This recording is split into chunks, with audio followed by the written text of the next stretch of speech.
किती घनदाट जंगल आहे बघा इकडे सभोवताली पाहिलं तर. हे बघा पूर्ण फॉरेस्ट एरिया येतोय. अस्वल आहेत, टायगर आहेत. जिथं जाईल तिथं टायगरचे पिक्चर जास्त लावलेले आहेत.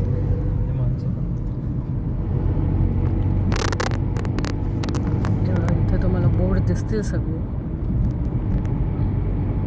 आणि प्लास्टिक वर जास्त प्रकर्षाने त्यांनी हे दिलं की प्लास्टिक हे करू नका, म्हणून वापरू नका. इथं तुम्हाला कुठेही प्लास्टिकच्या बॅगा वगैरे दिसणार नाही आहे, पूर्ण फॉरेस्ट एरिया असल्यामुळे.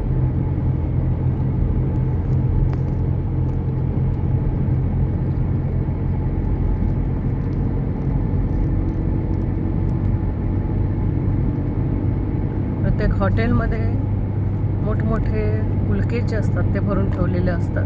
बिस्लेरीच्या बॉटल इथे देत नाही. आणि बाकी हॉटेलमध्ये वगैरे तुम्हाला ग्लासची बॉटल जर हवं असेल तर पाणी, जसं आपण बिस्लेरी खरेदी करतो तसं तिथं ग्लासची बॉटल खरेदी करू शकता तुम्ही. आणि जिथं तिथं वॉटर प्युरिफायचे मशीन लावलेले आहेत मोठमोठाले, त्यामुळे तिथलं तुम्ही पाणी घेऊ शकता. पण बिस्लेरीच्या तुम्हाला 1 लिटरच्या बॉटल कुठंही दिसणार नाही. त्यामुळं ते खूप छान मला वाटले. ती सिस्टम आपल्या भारतात पूर्ण सगळीकडे व्हायला पाहिजे.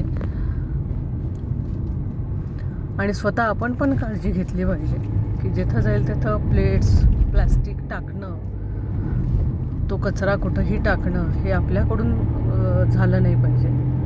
जर पर्यावरणाला आपल्याला वाचवायचं असेल तर. आता इथं किती क्लीन दिसतंय पहा. तुम्हाला कुठं दिसतं का इथं प्लास्टिक? बाहेरच्या देशात कुठंतरी आपण शूट करतो आहे असं दिसतंय हे. त्यामुळं दिसताना निसर्ग किती छान दिसतो. आणि इथं माझ्या मते पावसाळ्याच्या दिवसात खूप छान क्लायमेट असावं.